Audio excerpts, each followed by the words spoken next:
About Jake Plummer losing his job and the possibilities of Jay Cutler. Shanahan, in conversations with us, said that everybody on his team basically plays for their job every time out, that not necessarily is Plummer on a short leash tonight. Well, I don't know if I agree with that or not. I think that this is decision-making time because of the fact that you have the 10 days before the next game. And if you're going to make the move to Jay Cutler, today is the day and now is the time.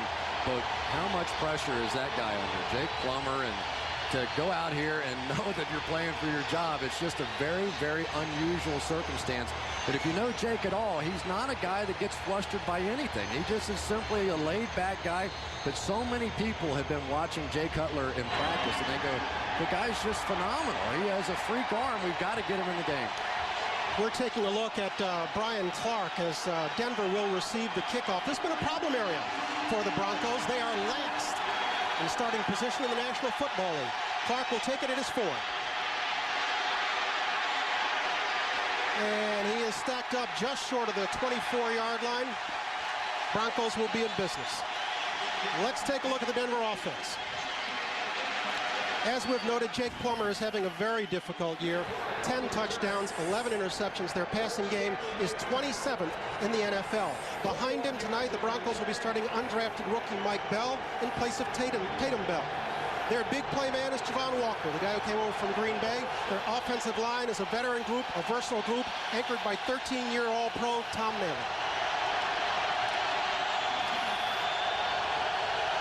Mike Bell is the lone back. Plummer 1st and 10 at the 25. Bell off the right side, fighting his way for about 3 before being stacked up. While we have the chance, let's give you the starters on defense for Kansas City. Jared Allen and Tamba Hali are their active defensive ends, both young, both very aggressive. De'Aaron Fox gets a start at one outside linebacker for Derek Johnson, who will play. The secondary is experienced. 3 of the starters over 30 years of age.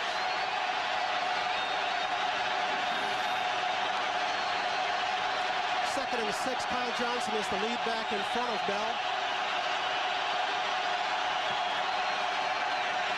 Flea flicker, Plummer looking, trying for Alexander, overthrowing him. It'll be 3rd down. Really kind of a strange play to see a flea flicker to the tight end. Typically when you're running that play, you're wanting to have a chance to run by the safety. That time Sammy Knight was just going stride for stride with Steven Alexander down the field. I'm not sure I've ever seen that play thrown to a tight end before. So this is exactly the position you said the Broncos don't want to find themselves in early on. Well, the thing they do worst is drop back and throw the ball. This sort of takes them out of their running game and their bootleg game. Double tight end set, double wide. Plummer will throw. Looking over the middle, has it tipped and picked. Ty Law comes up with the interception. It was tipped. Looked like it might have been off Alexander's hands, and Law comes up with it. I think what happened is Steven Alexander touched down Ty Law after the interception, but the interception is going to stand. It wasn't a bad throw at all by Jake Plummer, but Steven Alexander just unable to turn and make that kind of a play. Again, there are a lot of tight ends in this league and one in this game, and Tony Gonzalez, if that's a fairly routine catch.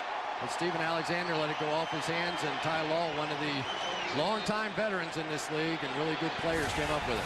And so the Chiefs will start in good field position at the 46-yard line. Tony Gonzalez coming back after missing last week's game, inactive. He's got a bum shoulder. Green will throw on 1st down. Looking, finding, Kennison. 1st down, Chiefs. Let's set Kansas City starting offensive lineup for you. Trent Green, since coming over here to Kansas City, only Manning and Favre have thrown for more yardage. But if he's driving this buggy, it is Larry Johnson who is the horse. He makes the engine go. Tony Gonzalez is their leading receiver. As we noted, he's a bum shoulder. Waters, Wigman, and Shields up front form the best middle in the NFL. Johnson, the lone back, on 1st down. Looking off the right side. Getting past the 25, Garrett Williams with the stop. Let's set Denver's defense for you. Up front is the Cleveland connection. All four of the down linemen are ex-Browns. The three linebackers are all fast. The secondary, Champ Bailey is the best there is. Jerome Cox gets a start at safety for the banged-up Nick Ferguson.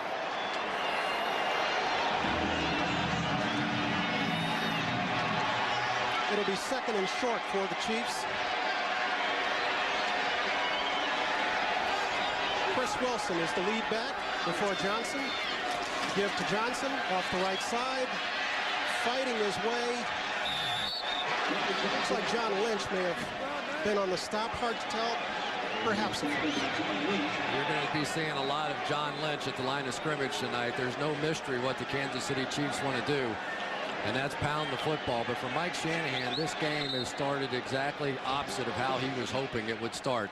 He was saying to me that when you play against the Kansas City Chiefs, you have to survive the first quarter. That when they get up on you early, the crowd gets into it, and it can be very, very difficult all night to try and come back against this football team.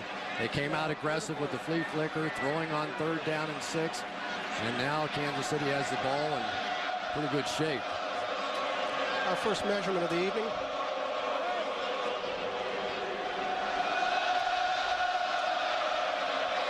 Nose of the football, first down. You were talking about Lynch, his problems compounded by the absence of Nick Ferguson at safety. Jerome Cox, who is in there as a second-year player who has better ball skills than tackling skills. Yeah, and Jerome Cox is a guy that has played cornerback, and with John Lynch being down around the line of scrimmage so much in this game, it's actually not a horrible situation because he can cover so much more ground back there. 1st and 10, Jason Moose from the up. Jason Dunn from the up back in a tight end position. Gonzalez comes in motion. Johnson's the lone back. Looking off the right side. Fighting his way for perhaps 2 yards before John Engelberger makes a stop.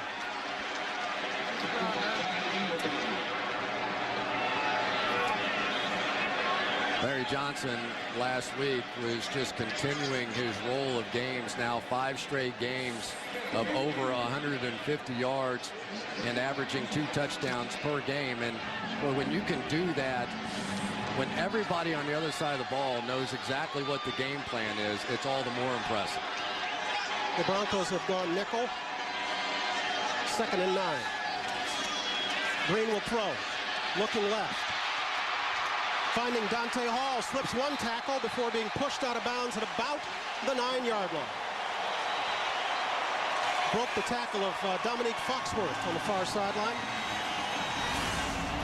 And Dante Hall, about as electric as any player in this league. Of course, you know him as the punt returner, as the kickoff return guy. And that time the Broncos got caught in man coverage. And I don't care who you have out there, they're not going to be able to cover Dante Hall. That time Dominique Foxworth got taken advantage of.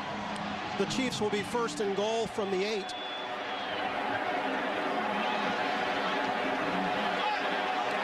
Green once again. Larry Johnson, the deep back. Chris Wilson, the up back. Johnson hit in the backfield by John Engelberger once again. Perhaps a loss of 1. It'll be 2nd and goal from the 9. And this is an unusual spot for this Denver defense. They've only allowed 3 points all season on the opponent's opening drive, and those 3 points came on opening day. So they have gone 9 games now without allowing any points on the opening drive, but when your offense turns it over early, it doesn't give you much of a chance. It's somewhat eerie, actually, to their first meeting, because back then, on September 17th, the Chiefs took the ball and ran it down the field. Looked like they were going to go in for an opening score, and Larry Johnson fumbled inside the 5. 2nd and goal from the 9. Green will throw. Swings it this side. Chris Wilson getting stacked up. Ian Gold leading a bunch of tacklers there. It'll be 3rd and goal. The Denver Broncos, led by Ian Gold, are probably the fastest bunch that you will find in the National Football League. And even though Chris Wilson's a pretty athletic tight end, Ian Gold can run with any running back and with most wide receivers in this game. Not a very big guy, about 220 pounds, but he can really fly. Call it 3rd and goal from the 6.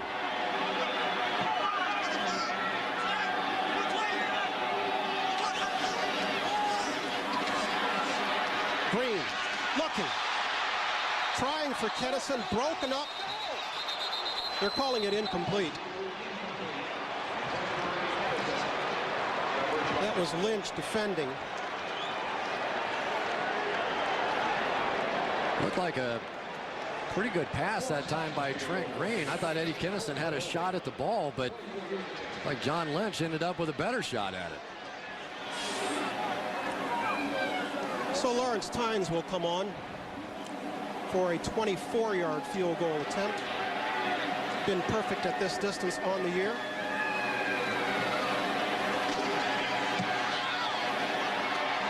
And Tynes puts the Chiefs out in front, 3-0 with 9:35 to play in the first. This following an interception by Ty Law of a Jake Plummer tick pass.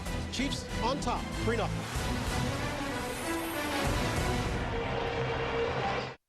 They climbed up into the 70s, if you can believe that.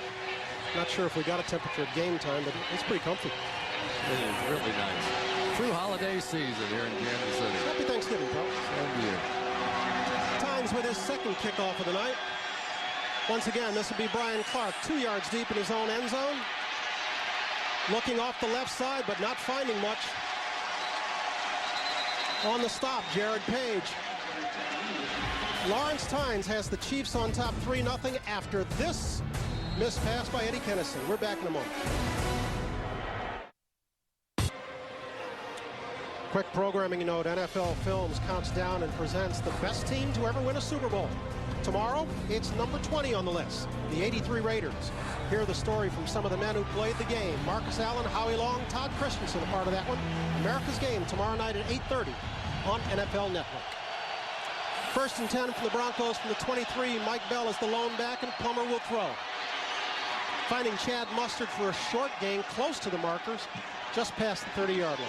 Well, that's classic Mike Shanahan right there. Your quarterback just threw an interception, and instead of coming back with the conservative plan that you had in mind, you come back and you let him do what most people will say that he was not very good at doing, and that's dropping back and throwing the football. But what a difference it does make to a quarterback when you get a chance to throw on 1st down, because the defense is up there playing run. 2nd and 1. He'll give it to Bell, and Bell will fight his way. Hard to call it from here, close to the 1st down. Give Greg Wesley credit for the stop. Wesley, one of several Chiefs who are a little dinged up. We're going to be seeing a lot of Jared Page back there in his stead. Page, a rookie out of UCLA. Mike Bell is getting a start tonight in place of Tatum Bell, who also is dinged up. Tatum has a thigh problem. Plummer will throw. Swings it right. This is Bell. Fighting for the 1st down. Looks like he has it from here up to the 35-yard line. Kieran Fox with the stop.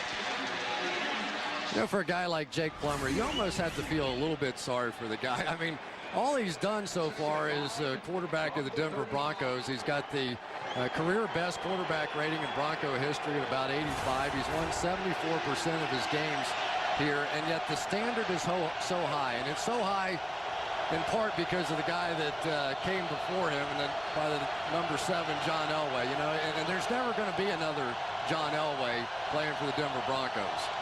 Casts a gargantuan shadow. 2nd and 9. Plummer slips, finds his way out of the pocket. Our first flag of the evening, as Plummer is brought down at about the 35-yard line. We'll wait for the indication. He was tackled by Kamika Mitchell.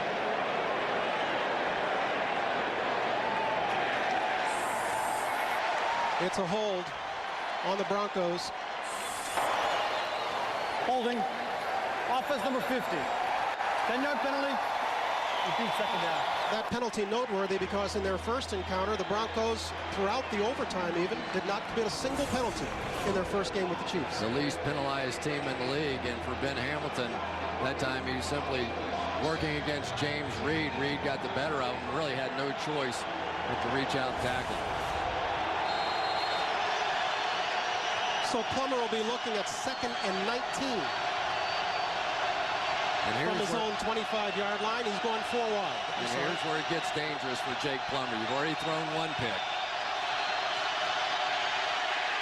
Plummer with pressure from his backside. This one's overthrowing.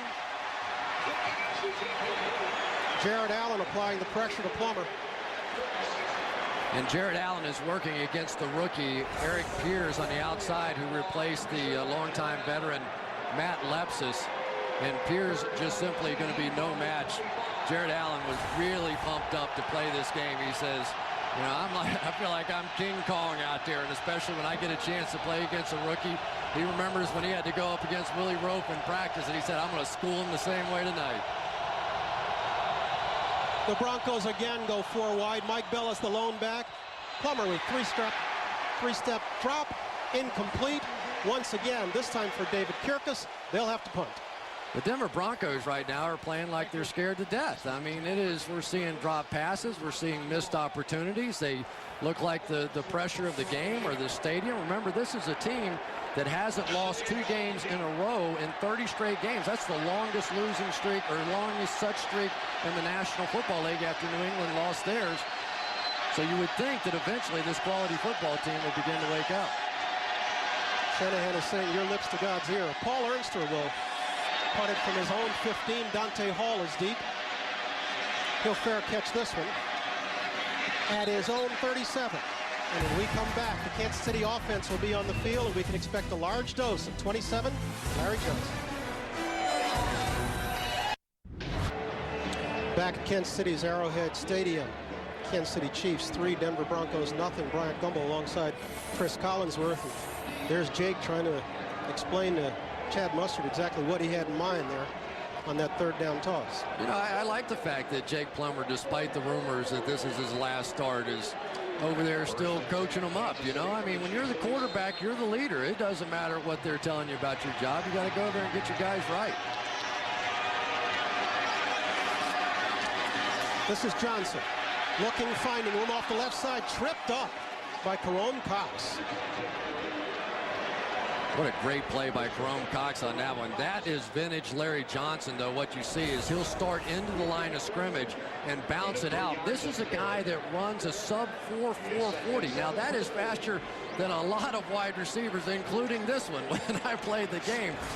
But Jerome Cox was able to get a finger on his toe, and that was enough. It'll be 2nd and 7. Johnson tries the other side. Finds an awful lot of congestion there, trying to fight his way past the 40. Dimitri Veal first to get there. Well, Johnson showing a lot of patience on that one, waiting for something to develop that just simply never did. You know, it's so unusual to think about Larry Johnson as a guy that had to ride the pine for a couple of years behind Priest Holmes, and there were a lot of conversation whether or not Dick Vermeil really wanted him on this team or a defensive player, and I think that Carl Peterson ended up making the right choice. 4 wide, Green will throw, looking this side, incomplete for Dante Hall. And for the first time this evening, the Chiefs will have to punt. Well, so far the big story of this game was the defensive stop by the Broncos early on that's going to allow them to stay in this football game. And I think Mike Shanahan, the closer they get to the end of this first quarter, may begin to open up this offense and feel better about it. He wanted to survive the punches early on. Dustin Colquitt will do the punting for Kansas City. Darrent Williams is in position for Denver at his own 15. Colquitt with a boomer. We've got a flag downfield. Williams feels it and is dropped immediately. Bernard Pollard on the hit. But we've got a flag back on midfield.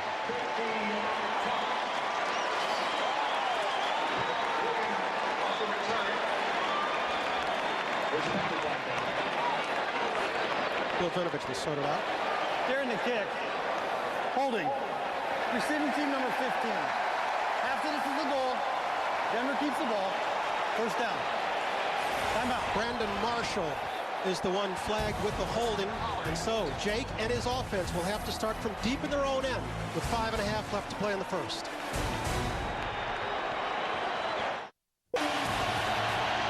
Back in Kansas City, and whatever is ailing the Denver's offense will not be improved by their starting field position here. Backed up against their own goal line, Damian Nash is coming to the backfield for Mike Bell.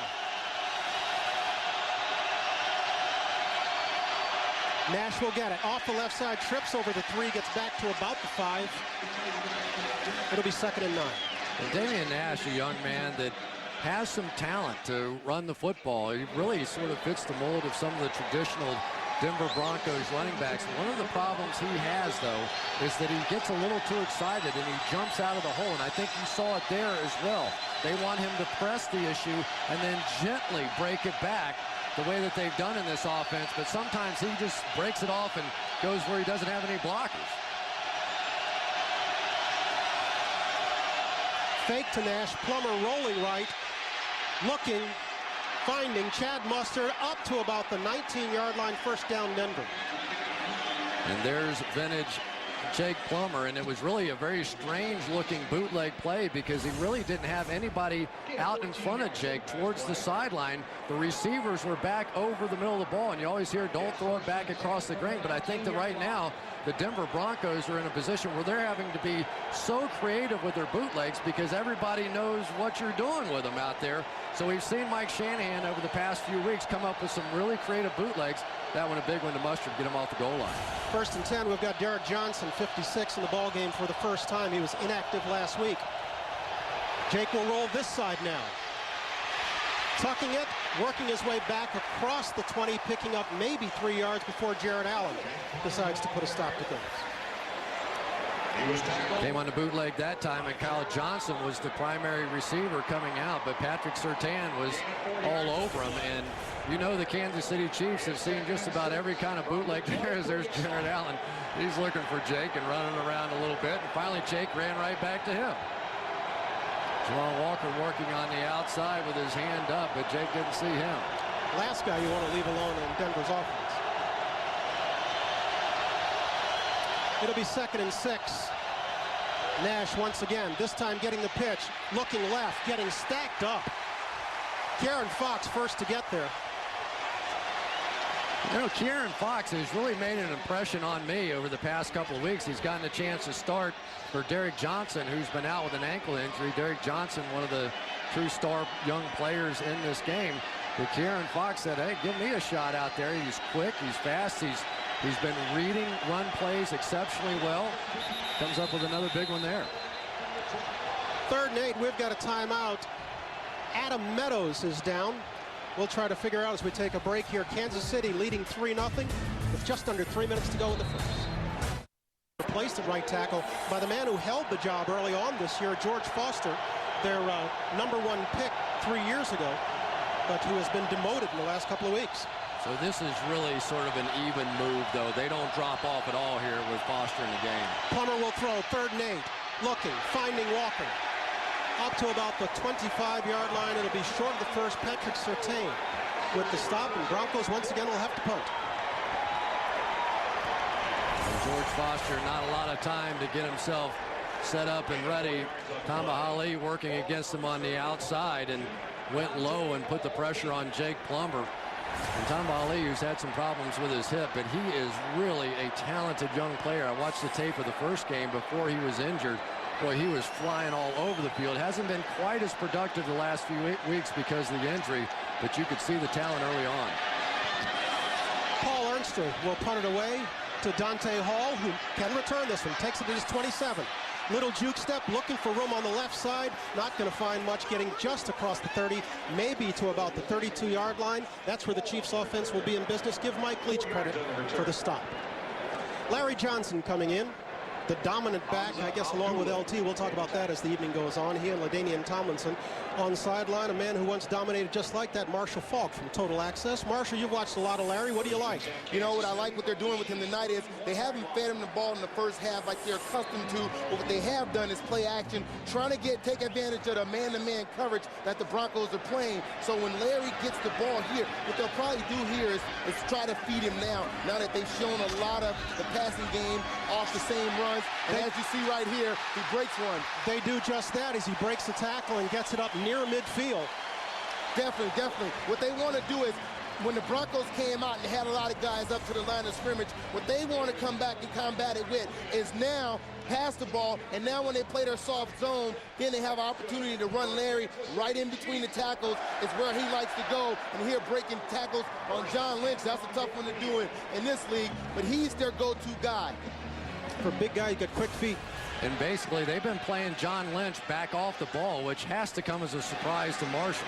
Green will throw on first down. Looking deep once again for Kennison.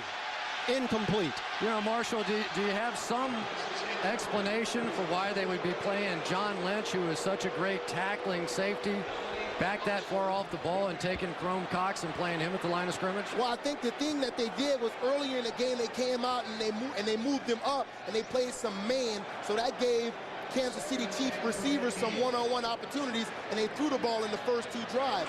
And now they're moving John back. They're moving John back, trying to confuse him. They came out. Kansas City has their number. They ran the ball, hit a big one. Just now you saw they almost hit with Eddie Kennison right there when John Lynch was up on the line of scrimmage. All right, Marshall, thanks so very much. We'll see you on down the road. All right.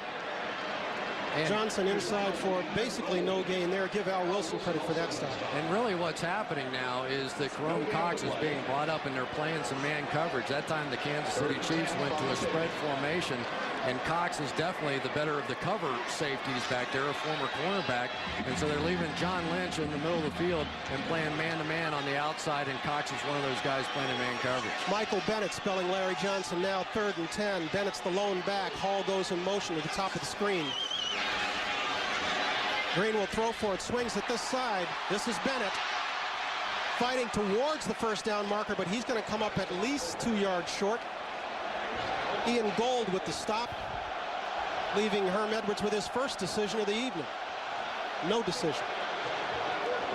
Yeah, I don't think that with the style of play that Herm wants to play now with these Kansas City Chiefs, this is a situation where you do anything but punt the football. Remember a week ago, though, he went for it on 4th and 1 and a big play and went on for the game-winning drive. But early in the ball game, and it's obviously going to be another defensive struggle, you punt the football and let your defense do their thing again.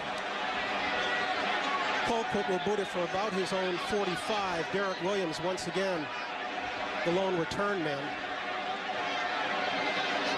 You don't like these left-footed punters, do you? Oh, I used to hate him as a punt return guy because the thing's spinning the wrong way. Williams will fair catch it at his own 18. And with that, that'll be the close of the first quarter. Kansas City Chiefs on a great Thanksgiving night, a Thanksgiving game they've been waiting a long time for. Not disappointing their fans so far. 3-0 Chiefs.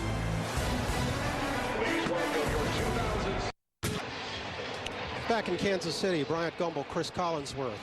We're getting set for the start of the second period. The Broncos will be working into what little wind there is. We've got word that Adam Meadows, evidently left hamstring problem. His return is debatable. Mike Bell is back in the game as the lone back behind Plummer. He'll get the pitch, come to this side. Trying to crack back, working his way past the 20 to about the 22-yard line.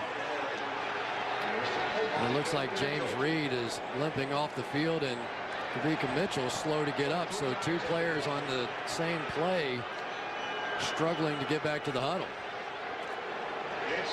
Mitchell's one of those guys who has come along a lot in the middle, and he's a free agent at the end of this year. We spoke with him yesterday, asked him is he interested in trying the free agent market. He says he'd like to get it done here, but he's not adverse to seeing what's out there. The answer is, oh yeah, I'm interested in free agency. Wouldn't you be? Call it 2nd and 7. Plummer throwing, completed. Rod Smith with his first catch of the night.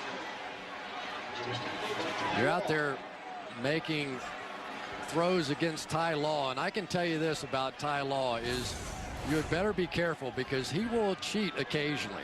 I had a conversation with him the other day. He said there are times that I will turn to my safety and say, I'm gone. And if they throw it my way, I'm undercutting it. So in case they go double move or they try something fancy, you got to cover my tail on the back end of this thing. But he is going to take some chances out there. First down for the Broncos. Kyle Johnson is the up back. This give once again to Mike Bell, finding some running room off the left side, working his way down to about the 40-yard line. Another first down, Denver. Sammy Knight coming up with the hit. He was tackled by Greg Wesley. And for Mike Bell, that was a much better run. When you're talking about Shanahan's offense, what you want to do is press the double team. You see the double team between the guard and the center right there. He stayed on it, as opposed to Damian Nash earlier when he made that severe cutback.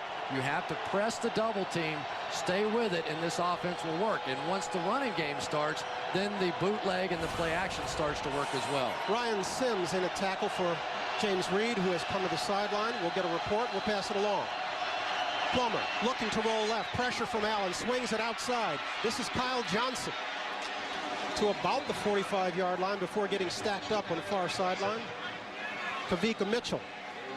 Nice job. Kendrell Bell, I'm sorry, with the hit. Nice job by Jake Plummer there. They're basically playing Jared Allen on the outside here and simply let him go. And Kyle Johnson started to block him, slipped out past him, and they were able to get it out quickly. Now that puts a lot of pressure on Jake Plummer. He has to get his head around so he doesn't get hit in the back of the head.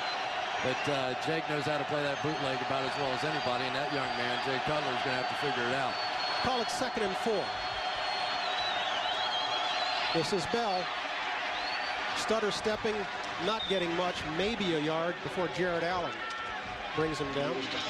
One of the things the Kansas City Chiefs do that's a little bit different than some teams is they crash their ends on the cutback plays. Instead of playing Jake Plummer in the bootleg on every play, they will send the two ends down, Tom Bahali and Jared Allen, and almost dare Jake to boot out around it and then cover them with a linebacker. That time, by crashing Jared Allen, they stopped him for little gain.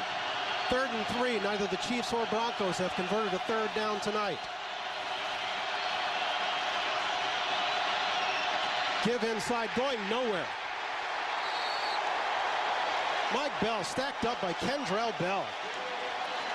There you saw it again. Jared Allen coming down with no fear whatsoever. That was a blitz coming off the top of your screen here. You see from the left side, they're just going to send everybody down. You fake the reverse. But right now, the Kansas City Chiefs defensively simply getting there too quickly. And Jared Allen told me he feels like King Kong on the field. Right now, he's playing like it. That call surprise you? Does it reflect a loss of confidence in Plummer? Not yet. This is just the way this game's going to be. I'm glad I didn't predict more points in this one. We said 15. He may have trouble getting there. Paul Ernster, this one a bit off the side of his foot. It will take a Denver bounce. Hall will field it at his 10, and he's dropped immediately at the 11-yard line. We've got 10:44 to go in the first half. Chiefs in front of the Broncos, 3-0. Only one city on earth has more fountains than Kansas City, supposedly. No kidding. Honest, Rome. How about that? Hey, learn something new every night. Never been there. Never. Chiefs will start from their own 12.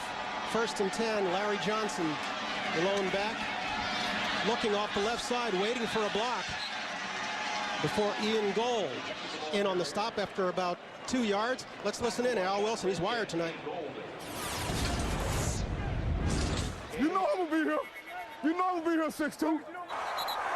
Play it, picked out. We got it, baby. No. Hit the ground. No. Stay in there. Stay in there. Stay in there, baby. Stay in there. Al Wilson's real voice is sort of like Barry White's. Al Wilson's voice is a little higher once he hits the football field. 2nd and 9. Green will throw off to his right side, finding Gonzalez with his first catch of the night, and he gets the first down. And you can almost hear the crowd exhale when Tony Gonzalez gets the football. There's no question that when Tony Gonzalez gets it going on the offensive end, it opens up everybody else. Trent Green was telling me that this Denver Broncos defense pays so much attention to Tony Gonzalez that we've typically had bigger days with our wide receivers on the outside because they squeeze their safeties down because they're so concerned about Gonzalez, who's coming back from a shoulder injury here tonight. Which stopped his streak of 120 consecutive starts. Give inside, Johnson working his way up to about the 30 before Ebenezer Ekubon gets his first stop of the night. Larry Johnson, for a big guy, is just so nimble going through these holes. He's simply has the speed and the power to run between players, but then every once in a while, like there, has the ability to jump around one. That is basically 3 or 4 additional yards just strictly because Larry Johnson's Larry Johnson. It'll be 2nd and 3. Johnson so far on the night, 10 carries, unofficially 41 yards. He'll get his 11th carry. Looking inside, finding no running room before Al Wilson decides to put a stop to it.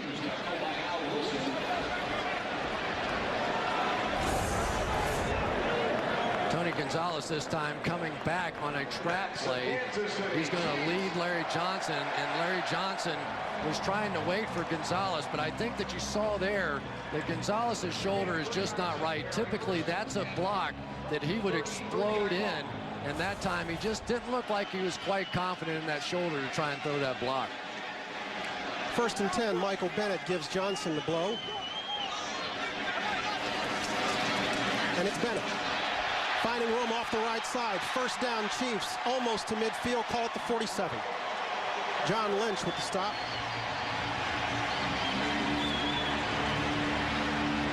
Ebenezer Ekubon on the backside of that play, playing his defensive end position.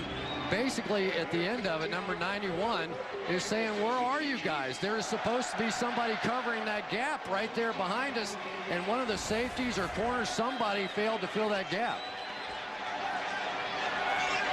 So once again, the Chiefs have a 1st down. Kennison goes in motion at the top of the screen. Green looking left, completing. This is Sammy Parker with his first catch of the night. Garrett Williams pushing him out of bounds. Well, as always, you get the running game going a little bit. You're able to go play action. Just man coverage on the outside. Champ Bailey's at the top of your screen. So Trent Green said, forget that one. I'm coming back over here where Darren Williams is against Sammy Parker. Darren Williams can run, too. He has one of the fastest times in the past 7 years at the Combine. But it is no match when you're comparing him to Champ Bailey. Garrett Williams took one back for 6 last week against the Chargers after intercepting Phillip Rivers. The give inside once again. This is Johnson. Hop step back to the middle. Working his way close to yet another 1st down inside the 30. Well, exactly what we were talking about just a few moments ago. The ability of Larry Johnson to make the first guy miss. I mean, he's just simply stuck in the hole and 2 guys miss. Actually, Ian Gold ran into his own guy in there because they just simply can't keep up the moves of Larry Johnson. I know LaDainian Tomlinson is a great football player, but when you really study the numbers hard, this guy not only has the speed, but he has the power. It'll be another 1st and 10 for the Chiefs, this time from the 28-yard line. This is Parker on an end around, getting just about back to the line of scrimmage. Let's take a look at LT versus LJ. Of course, much has been made of Tomlinson being the first to 100 touchdowns and doing it in 89 games. But look at Larry Johnson.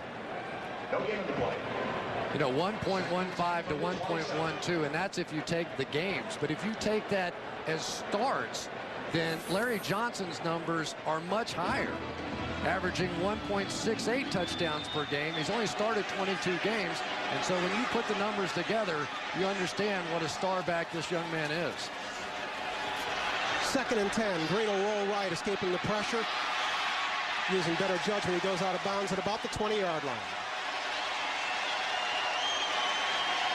And Trent Green, when he gets out of the pocket, I'm sure that his family is gasping for air out there. What a tremendous hit he took in the opening day. Robert Gathers, the concussion. He was telling me that it was literally 25 minutes later. The first thing he remembers, he was in the ambulance going to the hospital, and he just went berserk. He woke up and his headgear was still on, the face mask off, and he's just freaked out and started saying, get this stuff off of me. He got claustrophobic, and thank goodness he's all right now. We've got another flag on the play as Johnson tries for the 1st down off the right side.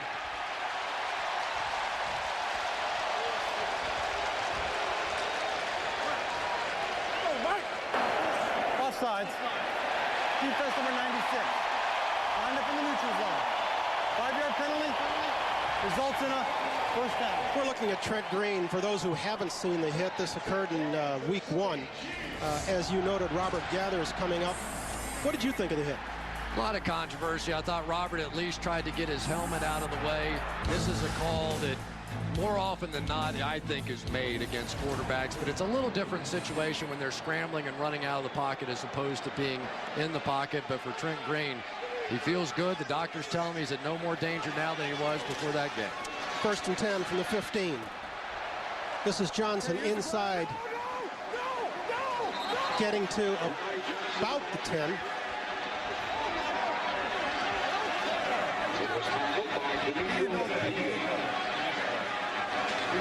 You're going to get a little up close and personal in the National Football League, whether you want to or not. It's like Chris Wilson was in the middle of something. I think somebody, one of the referees or umpires, still has their microphone on out there. I'm not sure we're supposed to hear all this stuff. Larry Johnson now at 13 carries, 60 yards. This is a guy who in his last 2 games here against Denver has totaled 291 yards. Johnson, right side, dragged down from behind. Ian Gold. Larry Johnson has been pretty instrumental in this drive to take it off his own 10-yard line, going down the field. And, you know, sometimes I wonder, you know, guys that play in the Midwest in a place like Kansas City, does the Eastern media really pick up on what a tremendous talent that he is? But I didn't realize when I came here just how fast he was when he came out in the draft. To run a 4.37 40 and to have the kind of power and to have the kind of strength that he is a boatload to try and bring down. He has more than justified President and GM Carl Peterson's faith in him and making him the pick several years ago, and there's a story there. Green outside, in and out of the hands of Chris Wilson. We've got a flag on the play. I think we're going to get rough on the passer. Personal foul. Roughing the passer. Defense number 91. Ebenezer Akubon, the guilty party. Automatic. Ebenezer Akubon on the outside, one of a number of former Cleveland Browns, and when that hand comes down on the quarterback, and typically Mike Pereira, who's the head of the officials, he told me once, if the guy's holding his hands up like that, he did it. That means he's guilty. he said we almost tell the referees if they're holding their hands up like they didn't do it, throw the flag. He did it. So the Chiefs will be first and goal from the 4. Benefiting from some Bronco miscues on this drive. 2 penalties for first down. Johnson off the left side will come up a bit short, maybe has it down to the 1. Well, I tell you, the interior of this offensive line, Brian Waters and Casey Wigman and Will Shields, is really just dominating the defensive line for the Denver Broncos right now. Remember, this is one of the top defenses in the league. And when Larry Johnson runs, he makes the great majority of his yardage behind those 3. Brian Waters, it was really questionable whether or not the 2-time Pro Bowler would be able to play here in this one, but he's played well. This will be Johnson over the top. Touchdown Chiefs.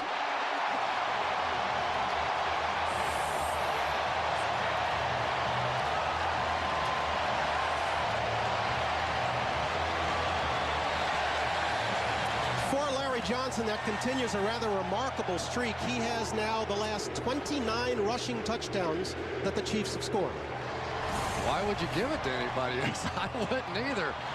I tell you, they're just, what a drive that was to come off about their own 10-yard line against one of the best defenses in football, and they really made that look easy. It's not often you just jam it down the throats of one of the top defenses like the Broncos. Tynes makes it 10-0. And that's a drive Herman Edwards would be proud of. 13 plays, 88 yards, 8 up 741, and leaves the Chiefs leading 10-0. Family, the Chiefs family, wishing you and yours a happy Thanksgiving. Heck, easy to have a happy Thanksgiving when you got talent like this. He's eating up a lot of turkeys right now.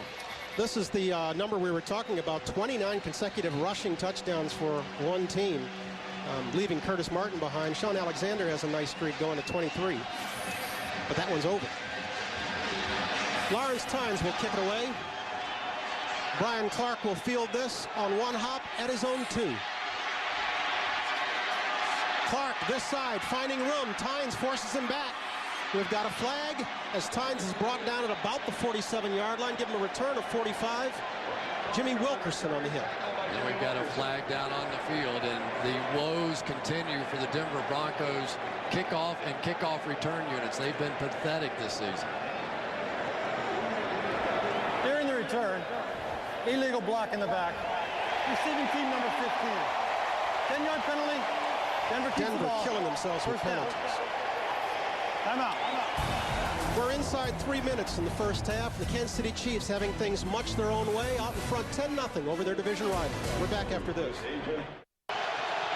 Back in Kansas City tonight, the first of 8 primetime games on NFL Network. If you're watching us, remember, Get NFL Network. Learn how by logging on to iwantnfl.com. Cecil Sapp with his first reception of the evening. It's a really important part of the game right now. The Denver Broncos have one of the best teams in the NFL, scoring 48 points in the last 2 minutes of either half. This has clearly been a strength of Mike Shanahan's teams over the years, and they really need to get something going here. But on the flip side of that, you make a mistake, and the Chiefs would have a chance to put this one away before halftime. 2nd and 3, Damian Nash, the lone back. He gets it. Fighting for first down off the left side before being stopped there by Kavika Mitchell in the middle. Really nice play by Kavika Mitchell, getting off the blocks and meeting Nash in the hole. And there's just been so many different running backs for the Denver Broncos. You just wonder if this running game has ever really gotten in sync. We've hit the 2-minute warning. We'll come back after this. Back, Rich Eisen on the line of scrimmage with Steve Mariucci and Deion Sanders and Marshall Falk coming up on the Wendy's halftime program. We'll talk about the first half, and we'll have our second live performance from John Fogerty on the day. That's coming up on the Wendy's halftime show. Let's send it back up to you, Brian and Chris. All right, Rich, thanks so very much. Happy Thanksgiving, pal. You bet. The Wendy's halftime show is coming right up. Join Rich, Steve, Deion, Marshall.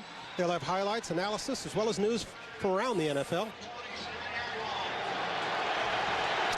And John Fogerty will be here, performing as he did in Detroit earlier. He's had today. A busy day. Damian Nash, the lone back, as Plummer faces second. Gets the first down, crosses the 30, keeps the Broncos drive alive. You know, it's so funny watching the Broncos when they get to this 2-minute part. Here, 3rd and 1, and they're going to throw a pass. They line up in shotgun. They're not even going to go play action and basically give one of their best athletes a shot in the open field. Nice play by Javon Walker. Plummer will throw again. Looking deep over the middle. Walker once again past midfield to about the 47-yard line into Kansas City Chiefs territory after breaking the tackle of Greg Wesley. Broncos will call a timeout. 1:30 left in the first half. 60 yards and 190 yards. I can't wait to watch him play. Next Thursday night, it's the Ravens against the Bengals. Thursday night football kicks off at 8 on NFL Network. Plummer will throw, looking deep down the far sideline for David Kirkus. Incomplete. And Kieran Fox laid a big hit that time on Jake Plummer. They came with the blitz off the lower side, and Jake hung in there. I know he saw it coming. There's no way he didn't see this thing coming. Can only pick up so many of them, and you just have to wonder that time if Damian Nash wasn't supposed to pick up that blitz. He's still a young player, and he makes a lot of mistakes, which is why they don't always trust him. Which is maybe why he's back on the sideline. Nash is out, Bell is in. 1st and 10, Plummer will throw. High, caught, Walker. There's really no choice for Jake Plummer. He has to get his star player involved, and that's Javon Walker. And Javon Walker looks like he's a little dinged. He's trying to fight through it here. 3rd and 10, Denver in a hurry up. Plummer looking and finding Brandon Marshall for the first time tonight. And that's enough for a first down. Denver's got something going for the first time tonight. They're losing right now 10-0 with a minute left in the first half. Kansas City, the Broncos and Jake Plummer finally have something going on this drive. Plummer 5 of 6 for 48, but this is a little bit troubling to Denver. Yeah, Javon Walker on this play earlier came up gimping. He stayed in the game since, but you can tell it's bothering him. That's the same knee that he tore the ACL on last year in Green Bay. 1st and 10. Swings at this side. Walker once again getting past the 25.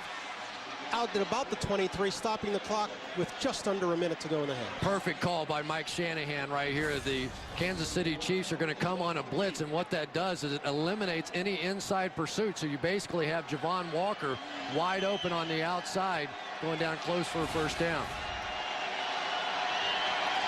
It'll be 2nd and short for Denver. Call it 2nd and 1 from the 23.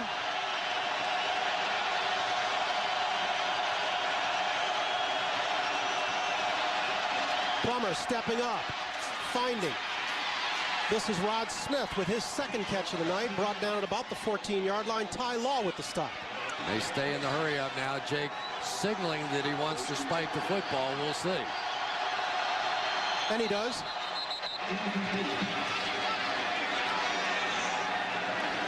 So Jake Plummer, who had struggled for most of this game, now is piecing a drive together. And so many times it happens, Bryant, when you get a quarterback and you allow him to go into the no-huddle offense, you quit thinking so much. You know, you just go out there and play football, and you're not going, oh my gosh, are they going to take my job away from me? I threw an interception and all that stuff. You're just playing ball again. And I think that for Jake, these are his best moments. Jake Cutler looking on from the sideline. It'll be 2nd and 10. Plummer flips it out. Mike Bell brought down from behind. Ron Edwards with the stop. Down inside 30 seconds.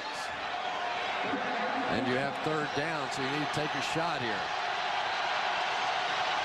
3rd and 8. Plummer loses the handle, regains off the hands of Rod Smith. Ouch.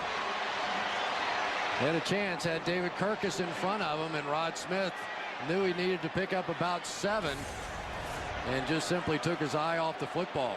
We got Jared Allen on the ground with a good cut block, and Rod Smith's not going to drop 1 out of 10,000 of those, but I was about to say, a big one here. Arguably the Broncos' most dependable player for the last 12 years.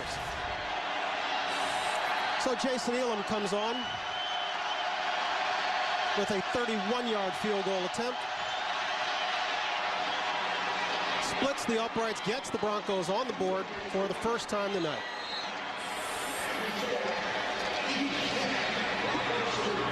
Effective drive for Jake. Yeah, it was, and a big drive for him. I was beginning to think, I don't know if you were or not, that we might be seeing Jake Cutler in the second half. But after all the early mistakes by the Broncos offensively, we finally started getting it together on this final drive. They've been keeping pressure on him all night long.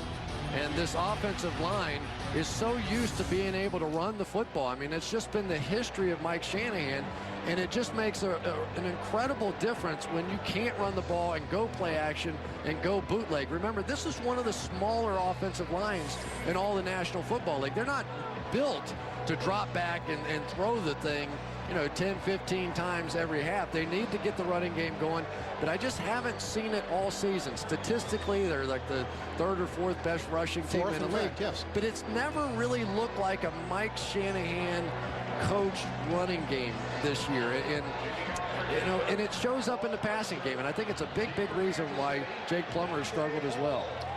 You saw the graphic earlier, Jake, on that drive. Put the numbers up there. I think he had 68 yards passing. And Dante Hall is at his own 2-yard line. We're looking at 14 seconds left in the first half. Will they kick it to him? Yes, they will. Hall, 2 yards deep. Hall inside. Hall, 2 men to beat. Pushed out of bounds, cross midfield. Dominique Foxworth pushing him out inside Denver's 40-yard line.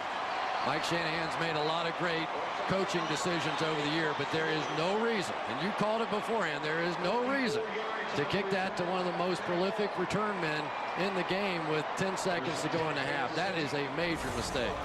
Give him a 60-yard return. The ball will be spotted at the 43-yard line of the Denver Broncos with 5 seconds left in the first half. The Chiefs will take a timeout. These halftime show. Rich, Steve, Dion, and Marshall will be along with analysis and highlights, and John Fogerty will be here live. In Kansas City, the Chiefs out in front of the Broncos, 10-3. Times wonder if that San Diego game a week ago may have shaken their confidence just a little bit. Now, certainly the Kansas City Chiefs are not a juggernaut offense, you know. I mean, they're just not. No, but I think you hit on something good. John Lynch said as much yesterday in our conversation with him when he said as a team leader and as a veteran, one of the things he had to do is try to rebuild the psyche of this defense after relinquishing a 24-7 lead as badly as they did to San Diego last week. And they've played some of the better offenses in the game the last few weeks between Indianapolis, San Diego, and on and on. Paul Ernster will get our second half started. Dante Hall at his own 6. Dante Hall getting back to about the 33-yard line. Let's take a look at our quarter. We told you that Plummer had enjoyed 110 yards through the air. Green has been pretty economical tonight, only 6 of 10. And Trent Green's one of those guys that if it's good for the team, it's good for Trent Green. You know, a lot of guys, if you're going to bite into their statistics the way that Herm Edwards is with this style of play, they would not be too happy about it. But Trent Green's accepting it because they're winning, and he's being the good soldier out there. We expect to see a steady guide of Larry Johnson this half. He'll swing it outside to Johnson, underthrows him. That looked like Eli and Tiki. There's so much focus really being paid to Tony Gonzalez on the inside. That time, Jerome Cox, who has been down in the box playing him, you see he's just simply going to go with him no matter where he's going. It's almost like a box and one in basketball, you know, where they just say, all right, you're not going to beat us. If somebody else does, it's all right, but Tony Gonzalez, you're not going to beat us. This will be Johnson. Off the left side, getting maybe 2 yards before being stacked up in the middle. You know, we talk about what this Denver defense gave up. It is interesting, and you can do everything with numbers. But in the 8 games against teams that did not have a guy named Payton or LaDainian, they gave up 9.5 points a game. In those 2 games against LT and Payton, 34.5 points a game. So basically they're saying, I'm glad we don't have to face Payton or LaDainian. Yeah, I mean, look, those guys, which a lot of people say those guys are going to ring up numbers on everybody. Oh, my gosh. I remember Ebenezer Ekubon last week ended up in man coverage against LaDainian Tomlinson. He had to be thinking, who drew this one up? 3rd and 7 it'll be. We've got a flag. Green looking right side. In and out of the hands of Eddie Kennison on the far side. Why would you throw at Champ Bailey? Well, Champ Bailey with a big hit there to knock that one out. Offsides. Defense number 97. 5-yard penalty. This one will go against Denver, as all 6 penalties have tonight. Dimitri Veal offsides, I'm sorry. Yeah, Brian, we really don't see the Denver Broncos beating themselves the way that they are tonight. I mean, this is a team that really prides themselves. I believe they came into this game with the fewest penalties in the National Football League, and yet it's been their mistakes as much as anything else that's cost them the lead in this game. It keeps this drive alive, leaves Green 3rd and 2. He'll throw for it. And he'll find over the middle. First down, Tony Gonzalez. He is a good security blanket, isn't he? Yeah, he really is. And that time it looked like there was some confusion on the part of the Broncos defensively. Ian Gold, you see him running across the field, was out of position and basically voided the area where Tony Gonzalez ended up. John Lynch now playing down in the box a little bit. We'll see if it's a bit of a change in strategy this half. Spotted at the Kansas City 48. First down, Chiefs. Gonzalez comes in motion our way. Give to Johnson. Escapes Gold in the backfield and finds running room off the left side. Crosses midfield to about Denver's 48-yard line. That time the Denver Broncos come on a blitz, and you can't draw it up any better than this. I think it was Ian Gold coming through, who's as fast as Larry Johnson is, and he just simply couldn't catch him. And Larry just makes a little sidestep move and makes it look easy. Instead of a big loss on the play, end up gaining a few. Enough to make it 2nd and 6 from the 48. Dante Hall is wide to the high side, lined up with Champ Bailey. Green, lots of time, swinging it out this side, underthrows Johnson yet again. Ekubon with the pressure inside will leave the Chiefs looking at 3rd and 6. Well, you know, you see Ebenezer Ekubon, and he put his hands up again that time, but they didn't give him the call. Ebenezer, he was already guilty once here tonight, and so then you do that, and you get the hit, and then what do you do? Yeah, look, no. It's like he's doing a belly flop on the play. He's just stretching his spine. Yeah. Please don't throw that flag. 3rd and 6. Green, right sideline. Sammy Parker, running room. Across the 20, pushed out at about the 16-yard line. Dominique Foxworth on the coverage. Once again, the Denver Broncos, when they blitz, they've been getting burned this season. They come on the blitz, bring some late pressure. They don't get there. and they simply are leaving their cornerbacks on an island on the outside. That time, Darren Williams left in one-on-one situation, and Sammy Parker makes him miss one tackle, and that's a big gainer. 31-yard pickup. 1st and 10 from the 17.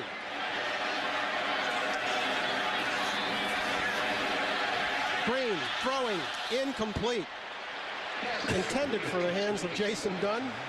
I'm sorry for laughing, but that's the second week in a row now I've seen a defensive end in a zone blitz situation. This time it's John Engelberger trying to drop back and cover Jason Dunn. And when the pressure doesn't get there on the blitz, Engelberger just says, uh-oh, they haven't blown a whistle yet. I'm in trouble here. But that time he let his back do the work. 2nd and 10. This is Johnson, stutter stepping and left in the hole in the left. Gets it back to about the 17. Ecubon giving credit for the stop, although I think that was a slip on Johnson's part. This field was resodded this week. Yeah, we go back a week ago and the play of LaDainian Tomlinson. It was basically the same coverage right there. Ebenezer Ecubon, though, ended up in coverage against LT. And you talk to these Broncos players, they said that play more than any this season seemed to really demoralize our defense, and they really just didn't recover from it. 3rd and 9. Green throwing right, batted down by Champ Bailey. The officials in the stands want a flag. That looked clean from up here. And I tell you, better be careful when you're throwing to Champ Bailey inside the red zone. The guy has 5 picks this year, and all of them have been inside the 4-yard line. So they've been huge plays. Let's see if he gets there too early. I think so. But he's Champ Bailey. It's like Michael Jordan. You get away with a few of those, but that one did look like pass interference to me. Spoken like a wideout. Thank you. Tynes from 34. He's already made one from 24 tonight, trying to give the Chiefs a 10-point lead.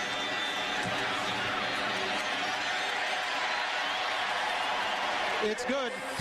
And with 11:20 to go in the third, the Chiefs get on the board once again. They're up 13-3 on the Broncos.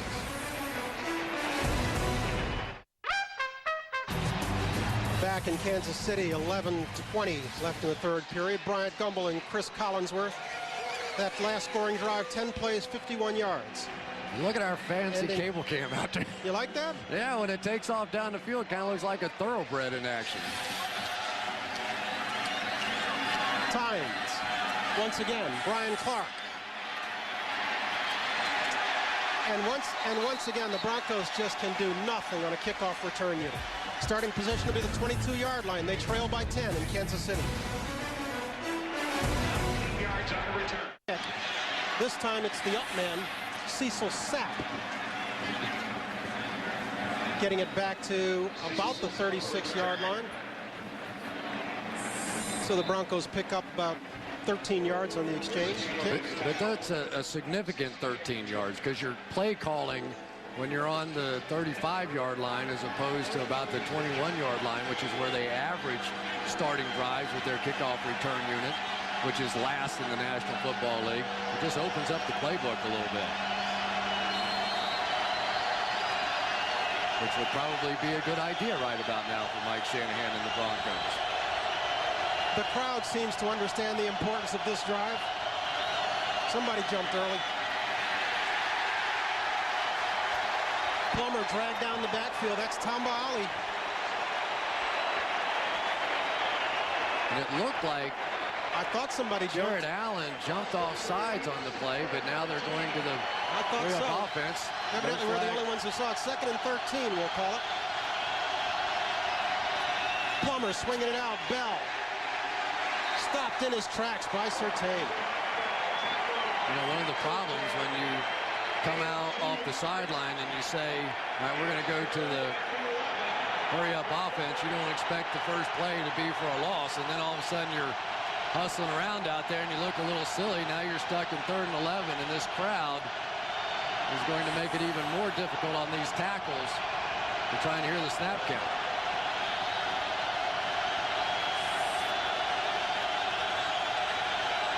Plummer will send trips wide to the right. His lone back remains Mike Bell. Over the middle, he's going to have this one picked off. Patrick Surtain to the 30. Surtain pushed out at about the 17-yard line. There is a flag down on the field, though, and it is in the defensive secondary. It's on the far side.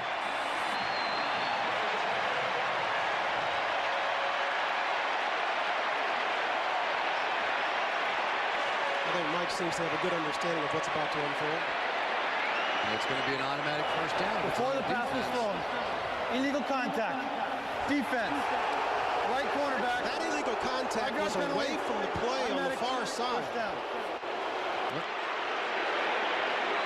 What a huge play in the ball game, because it's essentially over the way they're going. Let's see if we can pick up illegal contact on the outside against Lenny Walls. It is not far beyond that 5-yard area, but it has been a point of emphasis this season that you are not allowed to make contact beyond 5 yards, and if it's 6, it's a flag, and they've been strict all season with it.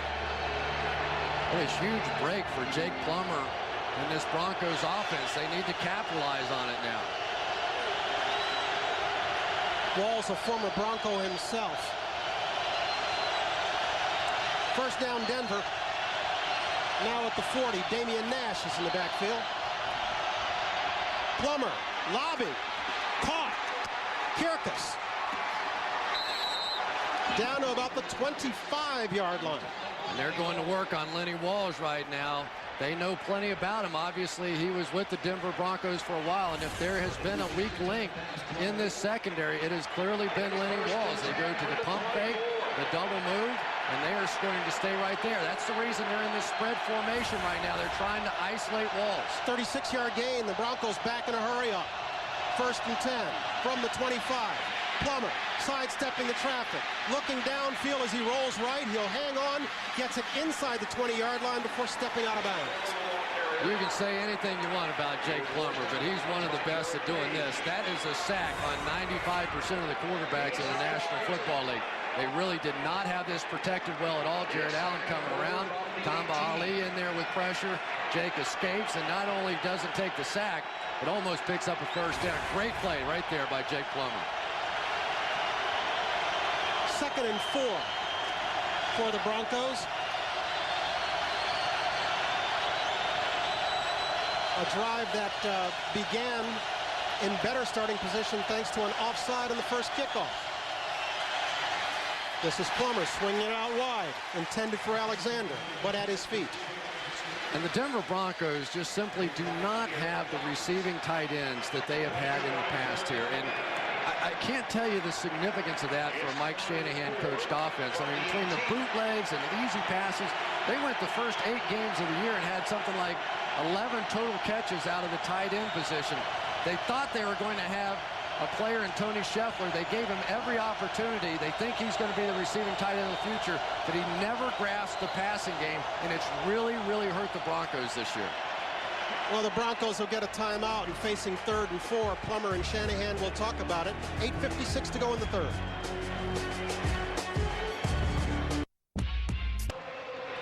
Back in Kansas City, the Chiefs out in front of the Broncos by 10. Jake Plummer looking at a 3rd and 4 from Kansas City's 18. Plummer on 3rd down tonight, as you can see. Of course, one of those ended with an interception. 3 of 6. Don't forget Jake's mobility here. Always an opportunity. Quarterback draw, bootleg, roll out, something along those lines. Mike Bell is the lone back. He'll get it, and he'll get the first down. Following the lead block of Steven Alexander, gets it down to about the 11-yard line. Broncos still seeking their first touchdown against the Chiefs in what amounts to about 8 quarters now. Pretty gutsy call right there by Mike Shanahan. They just come back in their 2 tight end formation, and Alexander may not be the best receiving tight end in the game, but that was a big block right there to take care of the backside and allow the cutback. First and 10 from the 11. Once again, it's Bell. Bell fighting for yardage. Ty Law stands him up, knocks him back. Perhaps a loss of 2.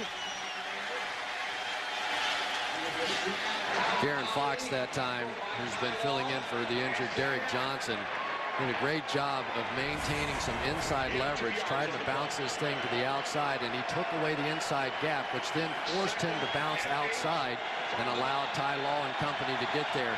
That's the essence of so many defenses in this league. Defenses are so fast now, they try to force you to bounce outside and allow the defensive speed to get there.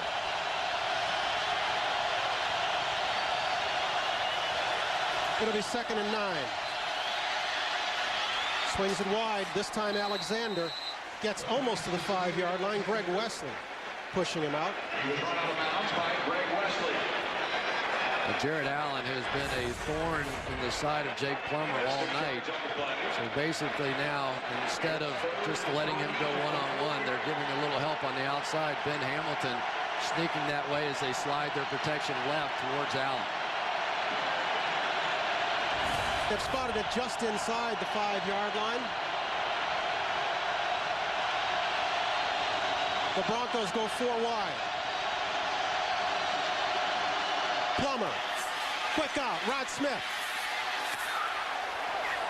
Oh boy, Rod Smith stretched that thing out, and it has to be on about the 1-inch line down there. Smith thought he had it over the goal line. It's 4th down now. He's got to go, doesn't he? There's no question about it. Let's see if this ball gets over, though. Looks like it's a pretty good call by the official. Clearly no evidence there that it crossed the line. And Mike Shanahan knows that there's a time to be aggressive, and you're looking at that time right now. 1st and goal from the 1. Plummer lobbing for Alexander. Touchdown Denver. Kendrell Bell on the coverage.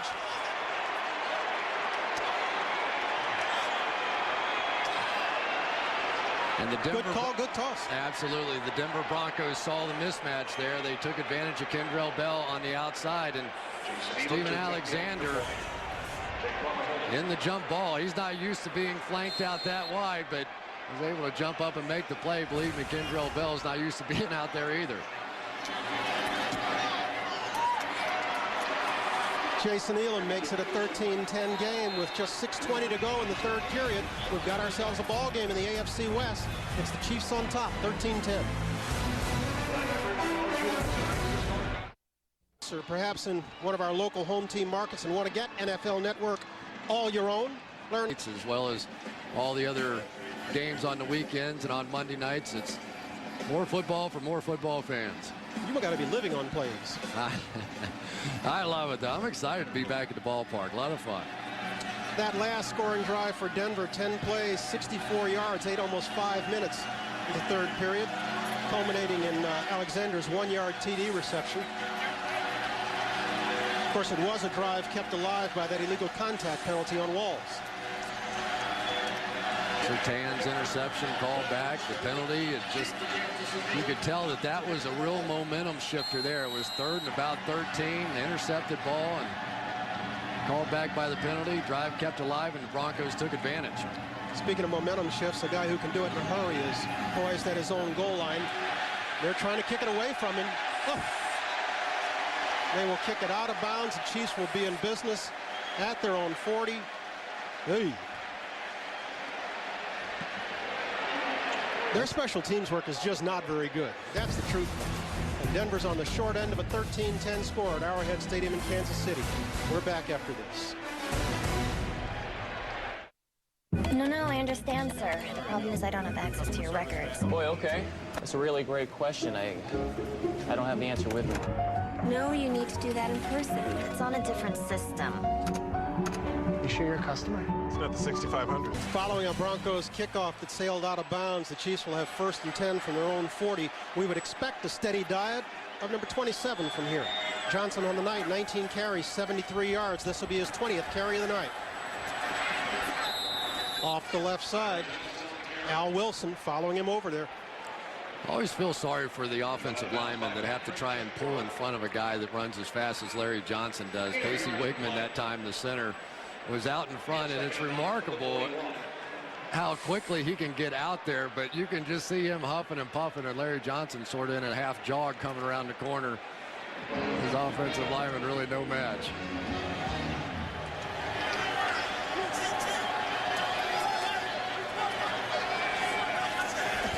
Second and 9. Green will throw. Looking and finding Gonzalez just shy of midfield on the first down marker, leaving the Chiefs about 3rd and 1. Tony Gonzalez really just one of those great route runners from the tight end position. He understands, even against a guy like Ian Gold, who can run probably faster than he can, that it's all about pressure. That time he leaned on Ian Gold, pressured inside, was able to break out, and Trent Green made a nice throw. Tight formation. Chris Wilson, the lead back. Johnson gets it, fighting his way back to about midfield. May have the first. Al Wilson and Ian Gold on the stop. First down.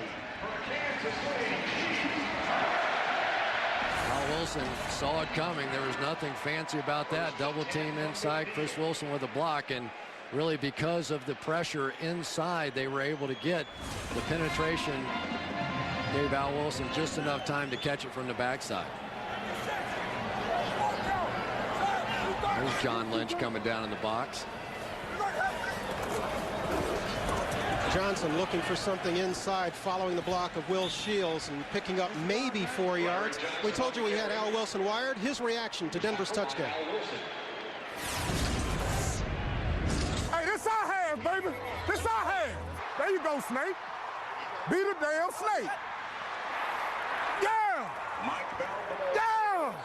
That's all you need right there, boy. That's it. So all you got to do is beat a snake. That's it.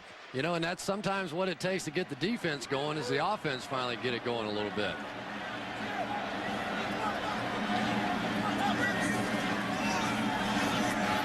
Green, Johnson, first down, Chiefs. Johnson a little slow getting up. Nice job there by Trent Green. He saw the soft coverage.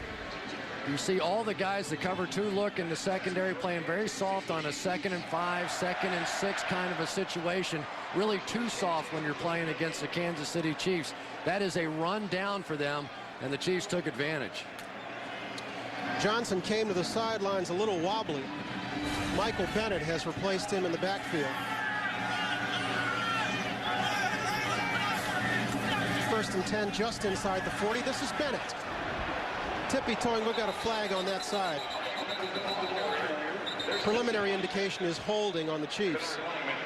That's one of the tough things about trying to go on these long drives. Holding. Offense number 88. 10-yard penalty. That's Tony G. You have to be perfect. You can't make those kinds of mistakes, and you just wonder with the shoulder injury. We saw him earlier flinching a little bit on a block. You just have to wonder now, trying to get that corner and you're trying to make the turn, whether or not that shoulder impacted him and he was forced into a holding situation. You know, we noted a little bit earlier that Tony missed a game last week, was inactive with that shoulder, broke his streak of 120 consecutive games. We should note that tonight Will Shields is playing in his 218th consecutive game. And one of the really great men in this league. His work with his foundations here, and just as fine a guy as you'll meet. A Renaissance man, loves to sing, loves music. Can play the saxophone too, we hear. It'll be first and 20. Green swings it this way. Bennett, he's got blockers, but is tripped up at about the 37-yard line by Darrett Williams. And boy, that's a big play. When you get backed up like that, they go to something pretty fancy. It's a good thing the Broncos weren't coming on a blitz on this one, because this play took a long time to get set up.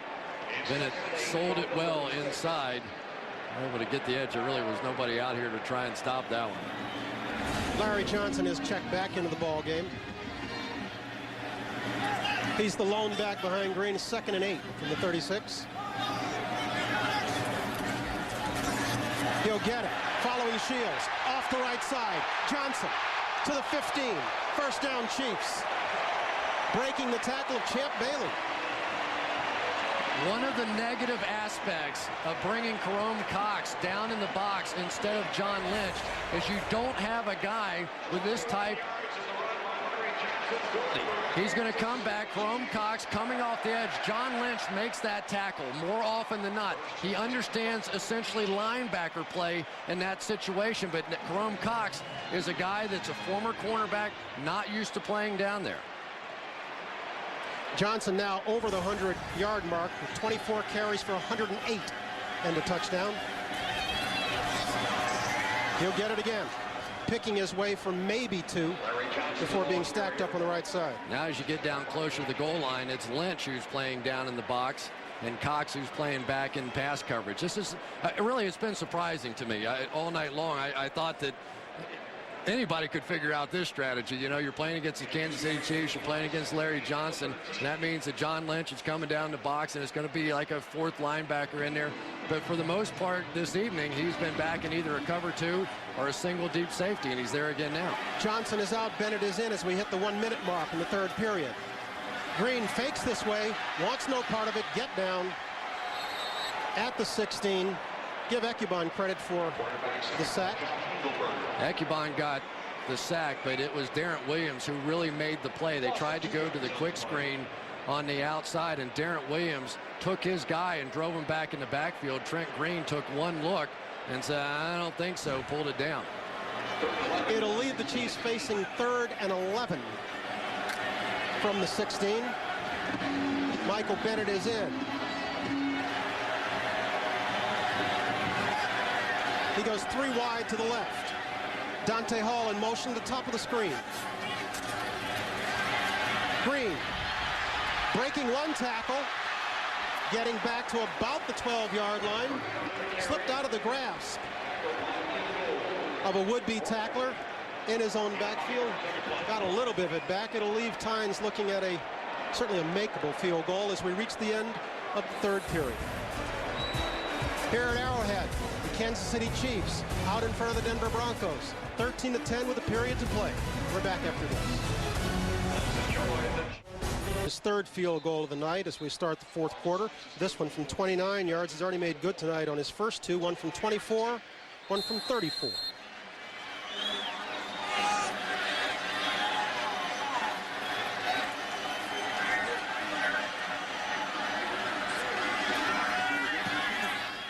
Three for 3. And with that, the Chiefs move up by 6. 16-10. Kansas City over Denver. Plummer in business when we come back.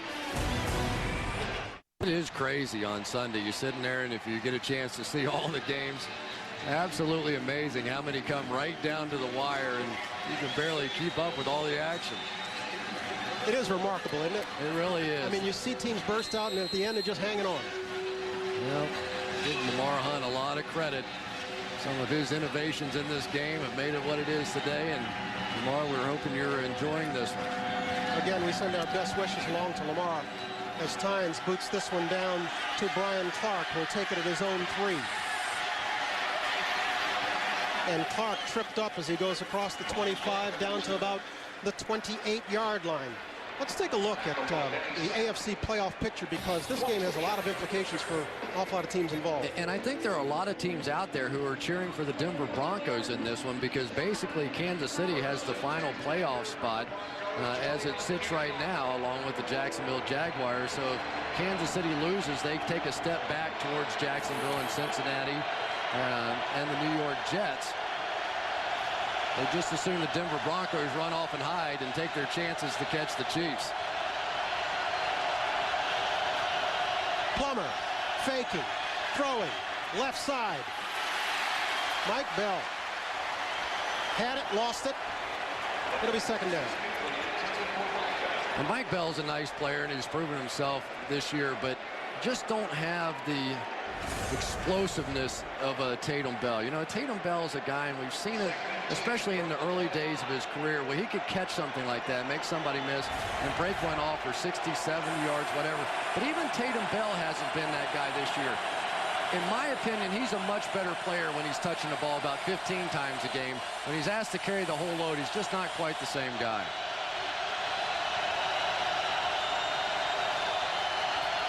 Second and 10. Plummer again will throw, this time for Alexander, who appears to have the first down as he crosses the 40.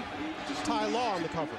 And it's amazing how powerful that first down of a drive can be, not only for your confidence, but the crowd who now begins to think that they're controlling you. All of a sudden, they're not going to quit cheering, but it's not quite to the same level after that first down. Certainly not the noise level we had early on. They're tired, too. They've been eating a lot of turkey. The tryptophan is checking in. There you go. Plummer will give it to Bell. And off the right side, he maybe gains 2 yards before Jared Allen brings him down. Well, once again, it's the same thing that we've been seeing. Jared Allen coming off that backside. They know each other so well. They know the Denver Broncos and how they like to play on the offensive side. And when Jared Allen, he's not worried about the bootleg. Steven Alexander's trying to cut him down or cut him off, but Jared Allen is simply going to sprint for that cutback, and those cutback lanes have not been there all night. You saw the numbers on Bell, 9 carries, 30 yards, 2nd and 8. Plummer faking to Bell, throwing this side, completing Rod Smith inside the 40. Good job up front with the protection that time, and it's just a joy to watch Rod Smith run routes. I mean, let's just be honest about it. He's not the player he has been in the past. He's slowing down a little bit, but if you come out in a zone against him, he's going to find the hole. That time in the backfield, Mike Bell with a tremendous block to give Jake a chance to step up and work this one down the field about 20 yards to Rod Smith.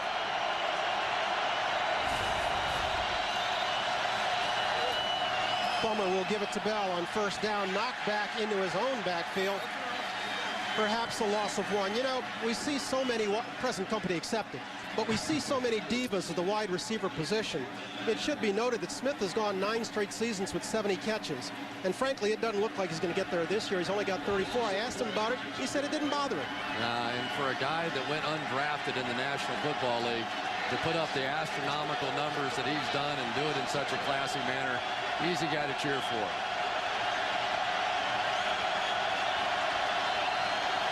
Rod Smith spread wide to this side. Javon Walker up top. Plummer will throw, looking for Walker, finding him at about the 34-yard line. He dropped it. Ty Law with tight coverage over on the outside, but that's one that's a huge difference maker because it would have put them down in field goal range had Javon Walker been able to hold on to this one. We talked about it a little bit earlier. When Ty Law thinks he knows what's going on, he'll give a signal to his safety and jump a route, and so often he can come up with an interception. And the crowd's back into it as Plummer faces 3rd and 12 from the 39. Damian Nash is in his backfield. Need about 6 or 7 for a field goal shot. Right through the arms of Nash. It was high, but he had his hands on it. Had an opportunity for it, but again, you have so many different guys and so many new positions now. Damian Nash, who obviously not a polished player in the National Football League, had an opportunity for it. Hard to tell if Jared Allen may have gotten a hand on that one or not. Lucky for Jake Plummer, that wasn't intercepted, but that drop on the outside by Javon Walker now leads to a punt instead of a field goal. Ernster will try to bury the Chiefs deep in their own end. Hall lets it sail over his head. Bounces. Well, what do they call it? Touchback. Okay. Looking at the official on the far side who seemed to be waiting for a call from one on the near side. It's 16-10 Chiefs with just under 12 minutes to go in the fourth. We'll return to Arrowhead right after this.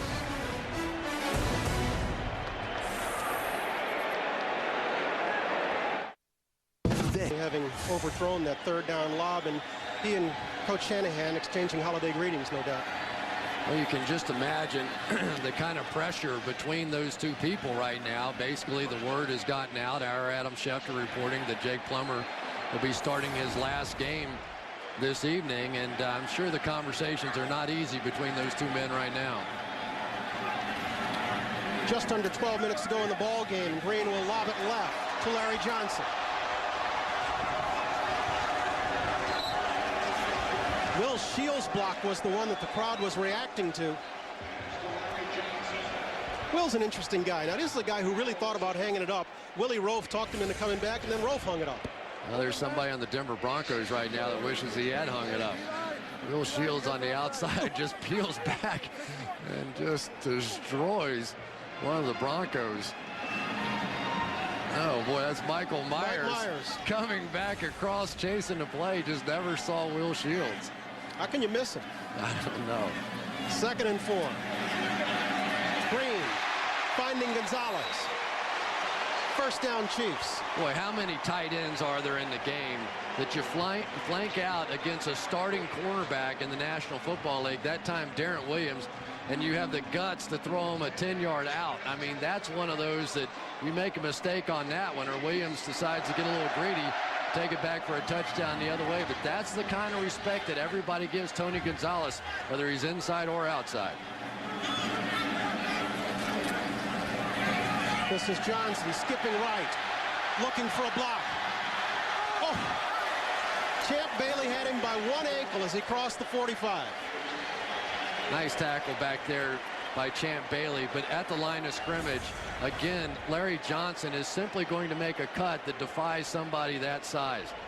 Jumping right around DJ Williams, who thought he had him dead to rights. I mean, DJ Williams knows he has contain on the backside, but you just don't expect a guy like Larry Johnson to be able to jump around him like that. Tremendous talent, 118 yards, and we know that it's been a long time since they've lost a game at home when he goes over 100 yards. It'll be 2nd and 1. Green spreads Gonzalez wide right, sends Hall in motion. Gives inside to Johnson, picking his way, finding his way across midfield. Down to about the 40-yard line before Jerome Cox brings him down. Well, we've been talking about it all night, the matchup between Al Wilson at the middle linebacker position and Larry Johnson. This time Al Wilson's going to have a shot. Comes in there and just a little inside dip, the outside run. Ian Gold thought he had him. And this has just been a very patient night for Larry Johnson, and he's making some tremendous linebackers look bad tonight. 27 carries, 133 yards for Johnson. Michael Benham spells him in the backfield, and Trent Green decides he wants to come to sidelines. Talk about it with Herm Edwards. We're back after this. A triple header earlier today. Joey Harrington's return to Detroit was a successful one.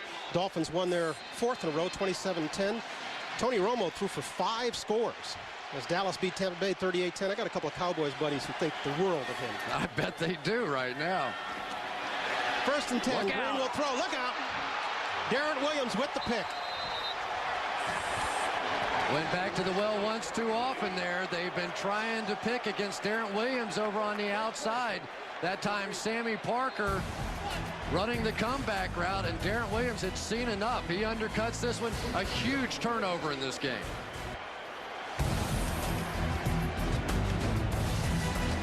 The 6-yard line. This is Williams when he came to the sideline.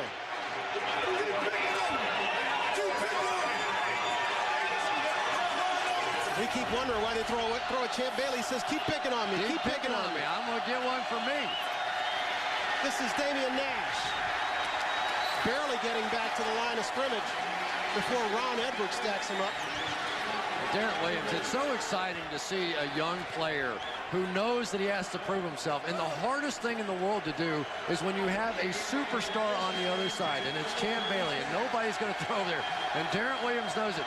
Eventually, you have to make plays. Darren Williams has to make a play, and maybe he's proven a little something to Trent Green right there. Plummer throwing left. Nash at the 40 in the arms of Kendrell Bell will leave the Broncos looking at 3rd and about 4 or 5. And you need a 1st down here if you're the Denver Broncos. Your running game has basically been non-existent. It's been entirely on the back of Jake Plummer. You're in a 3rd and medium kind of a situation, but now you're where Jake has to drop back and make a big completion, and the biggest knock on him is that he can't come through in these situations. Quarterbacks make their money on 3rd down. Jake scrambling left, out of the pocket, underthrowing Alexander. And that's exactly what I'm talking about right there. He had him. He had Steven Alexander wide open. He needed to set his feet. He did a good job scrambling out of there, but that's a play a National Football League quarterback has to make in this situation. Jake off the play action is going to step up beautifully. Steven Alexander's wide open. Just simply not enough arm strength to get it there. And so Ernster will be called upon to punt once again. And Dante Hall looking to add to his Denver resume, which is pretty extensive.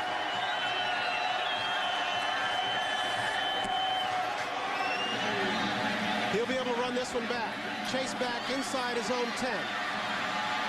Looking for him on the far side and not getting it. Kyle Johnson down there with the tackle. Chiefs backed up in their own 10-yard line. Larry Johnson coming back to work. Don't forget, every Sunday, Steve Mariucci and Deion Sanders join host Rich Eisen for all the NFL highlights. Watch extended highlights of every game on NFL Game Day, Sunday nights, immediately following the NBC game starring Chris Collinsworth. There you go. A few other guys out there as well.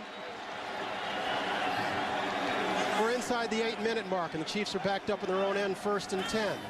And this is Johnson.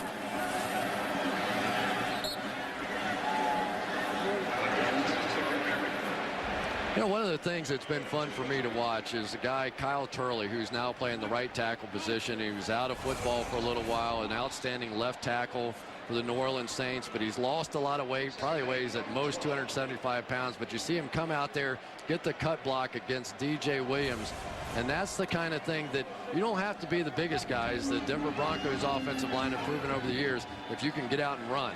Yeah, but when you go from Willie Roaf to Kyle Turley, you've taken a big drop. That's a big drop. That's a big drop.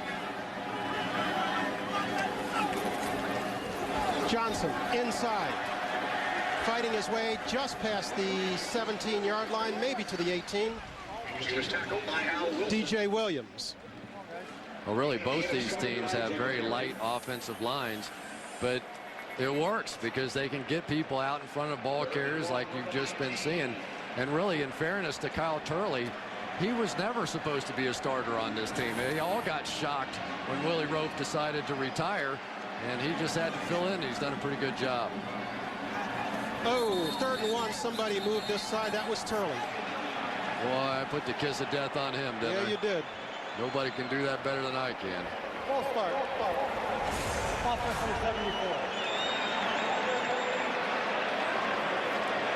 Boy, that's rough, too, because they had that one set up pretty well. Had the interior blitz coming, and they had a run to the outside call. Now your quarterback has just thrown an interception on his last drop back, and you're just about forced to throw it from deep in your own territory. Herm Edwards, this is going to be a pretty good test. Typically a conservative coach here might call draw, might call screen, but you're not going to throw it down the field and give the Broncos a chance. Potentially a huge stop for Denver. Green looking, finding Sammy Parker. Champ's standing on this sideline with his hands on his hips looking at Lynch. Evidently some kind of a problem in communication. Yeah, there really was. That time Dante Hall drew 2 guys on the underneath route, and Trent Green found them. They just jumped the underneath route. I think they thought they were going to try and work that quick little move to Dante Hall, and they left him all alone. John Lynch unable to get there. And Champ Bailey saying, where are you? Need help. A gain of 26 on 3rd and 6 gets them out from deep in their own end and up to about the 40-yard line. 1st and 10 Chiefs. Pitch to Johnson going left.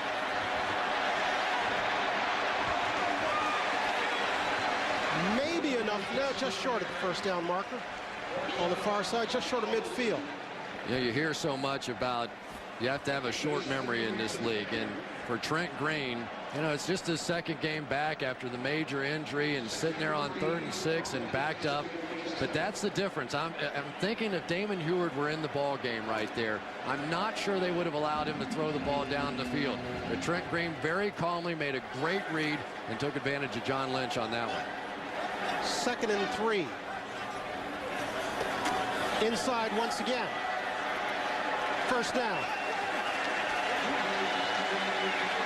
Johnson powering his way to the 48. He's got to be up around the 150-yard mark. Trent Green's numbers you see right there. Not throwing it around like he used to, but very effectively. Yeah, and his numbers are never going to look the way that they did. I mean, this is a philosophical shift in this offense. Herm Edwards, when he was with the Jets, had one of the least penalized teams. They don't turn it over. They're not going to make the big mistake. They're not going to take a lot of chances. You could like it, not like it, but that's what Herm's going to do. Michael Bennett is spelling Johnson in the backfield, and it's Bennett with the ball off left tackle, finding room, cutting back. Foot race to the end zone, brought down at the 10. Derek Williams.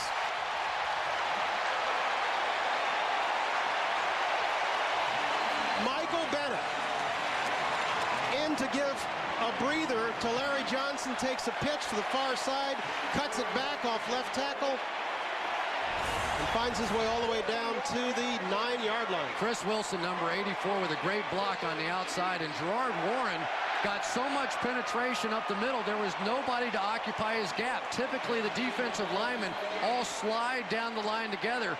Warren got the penetration, which is terrific, but what happened was on the cutback lane, there was nobody there to pick up Bennett. Bennett's longest carry of the year, 41 yards. We've been talking about Larry Johnson so much, understandably, but Bennett, 2 carries tonight, 56 yards. Well, when you consider coming into this game that Larry Johnson had carried the ball 248 times and Michael Bennett 23, you know, it's nice to have somebody that can come in and give you a blow. And Michael Bennett is one of the most explosive players in the league. Remember a few years back with Minnesota Vikings, he went to the Pro Bowl, and he is one of the fastest running backs that there is. Former Badger. Look at that difference in rushing yardage, will you? 220 to 38. Don't win many with those stats. Green, this is Johnson. Not getting much there and not really caring too much for the tackle of Ebenezer Ekubon. A little scrum at the bottom of that one. Yeah, it was a little foot massager, I think. Larry Johnson was saying, get off me. You're only allowed to try and tackle me when between the whistles, not after the whistles. And clearly a frustrated Denver Broncos team. Let's see it again. Ekubon, well, hard to tell. Well, I'm telling you, Larry Johnson's lucky he didn't get a penalty out of that one that would have driven him back. Not that what Ekubon was doing was right, but clearly he was trying to draw a foul. 3rd and 7. We're inside 3 minutes.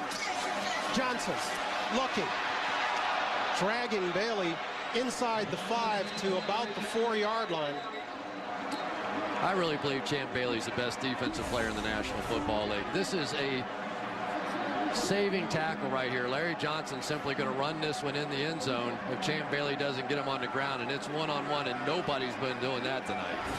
Timeout Denver with 2:46 to play in the 4th, and their defense looking at a 4th and 4.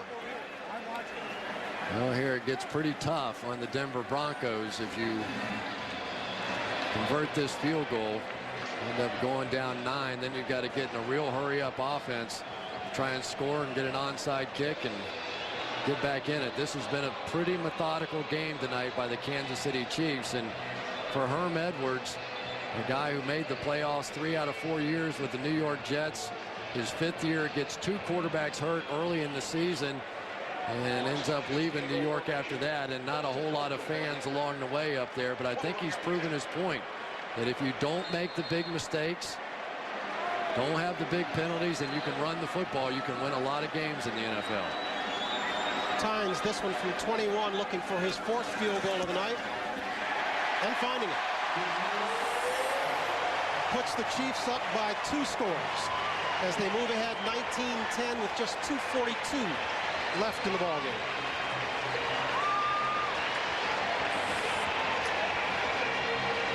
Let's quickly reset this for you. Larry Johnson has been the show this evening. 34 carries, 157 yards, and a touchdown. We said they'd get a steady diet of him, and they have. Michael Bennett has come in to pick up 56 on his own with 2 carries. Jake Plummer, not a bad night, 22 of 34, statistically not bad, but on 3rd downs he came up empty when he needed to. Well, Jake has made some plays out there, but I think it would be hard to make the case that he's going to keep his job if, in fact, Mike Shanahan was thinking going into this one that he was going to make the change for the next game. He didn't do enough for Shanahan to say, I can't change this guy. I can't see in any way, shape, or form that that's the case. And really, for the Denver Broncos, they just don't have the weapons they've had in the past. They don't have the receiving fullback. They don't have the receiving tight end. And they don't have the big, strong-arm quarterback. And I think one of the things that they're thinking is that with Jay Cutler, at least you can drop him back, and he can hit all areas of the field like a Carson Palmer can. Let me ask you this. If he makes the move, to Cutler, can he go back to Jake ever? Oh, I think you can because he's still on the roster. Do I think you can go back and have a shot at a Super Bowl? No. I think once you make that move, you make that move for good. And I believe that's what Mike Shanahan will do after this game. They'll kick it away. Brian Clark again. The Broncos their kickoff return team, I mean, there's a reason it's 32nd in the NFL. Coming up next, don't forget the Home Depot post-game show. Join the entire Total Access crew for a full game recap. And, of course, news from around the NFL, where it's been a busy day this Thanksgiving. Brian Clark is the Bronco down on the field, being tended to. Officials timeout.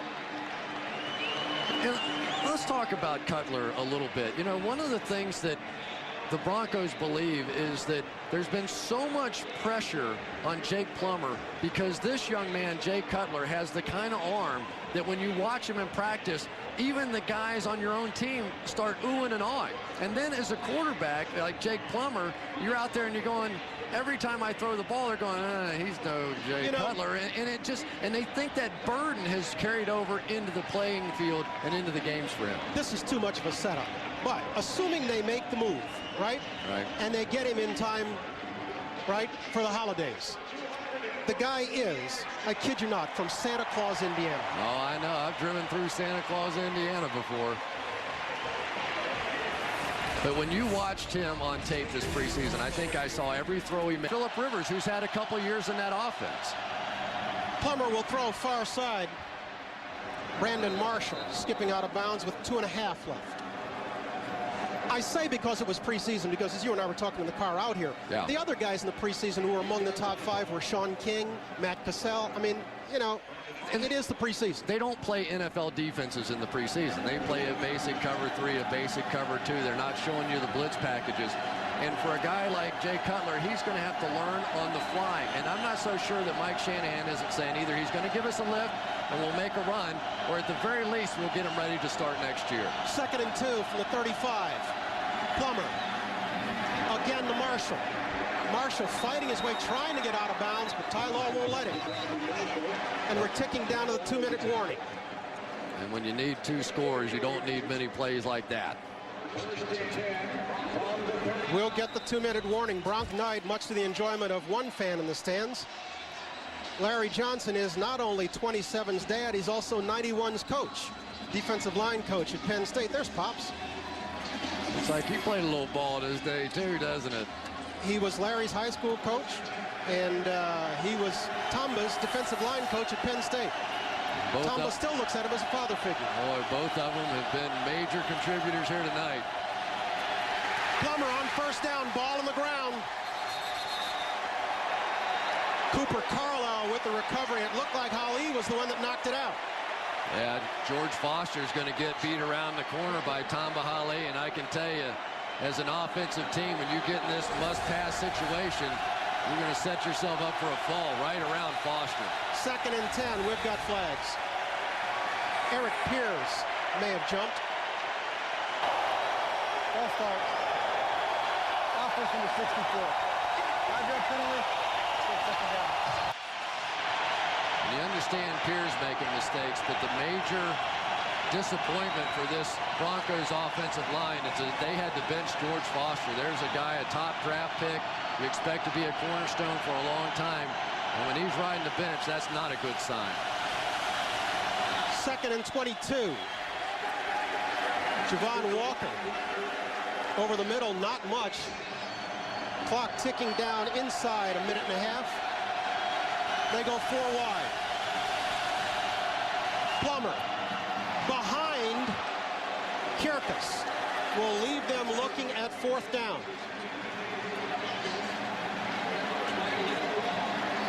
This is a tough, intimidating place to play. And I just have to tell you, Brian, how remarkable I think it is, the transformation of this Kansas City Chiefs defense this year, because their offense is running the ball and keeping them off the field. They just look like a different team than they have in the past few years. What do you call, Coach? 4th and 13. Wing and a prayer. Plummer, lots of time. through the hands of Rod Smith. Tough to put that one on Jake. Yeah, but Jake's walking off the field wondering if that's the last pass he's going to throw this season as a starting quarterback. Pressure again, really not much there. He had plenty of time to drop back in the zone, and even if Rod Smith had caught that ball, they were going to come up and make the tackle. And Jake trying to explain there just wasn't anything there, and there's the next in line, the heir apparent. Jake's numbers on the night: 25 of 39 for 216, 1 touchdown, 1 pick. If in fact he was playing for his job, that's probably not a good enough application. I don't think so either. And for Jake Plummer, I know he's disappointed. He's put up the kind of numbers that you would think maybe somebody else will take a chance on him down the road. Again, he had the highest quarterback rating in Broncos history, about 85, 174% of his games that he's played. But in Denver, they expect championships. And the overwhelming consensus, I believe, amongst the fans in Denver is that they are going to win, but they're not going to win championships with Jake Plummer.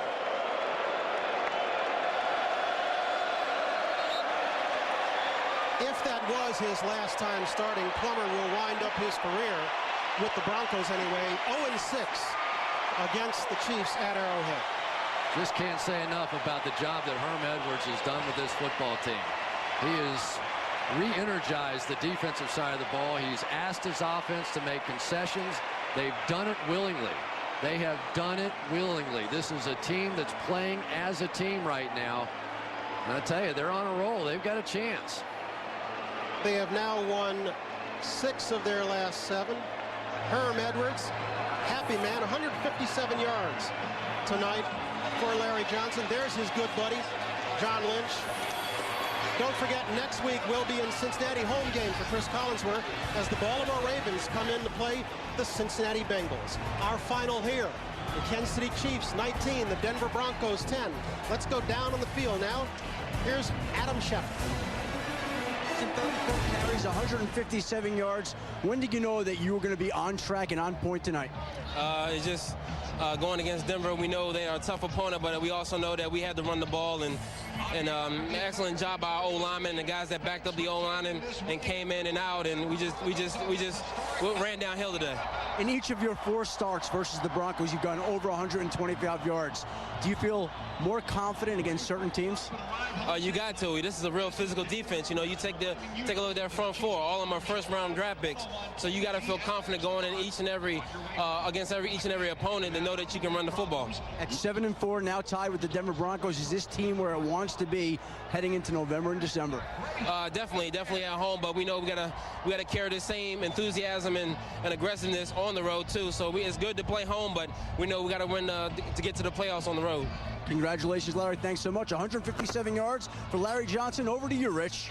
All right, Adam Schefter. The Denver Broncos, in a matter of 4 days, have gone from the top of the AFC West to 3rd place behind the Kansas City Chiefs, who win on Thanksgiving night. Full post-game highlights and analysis coming up.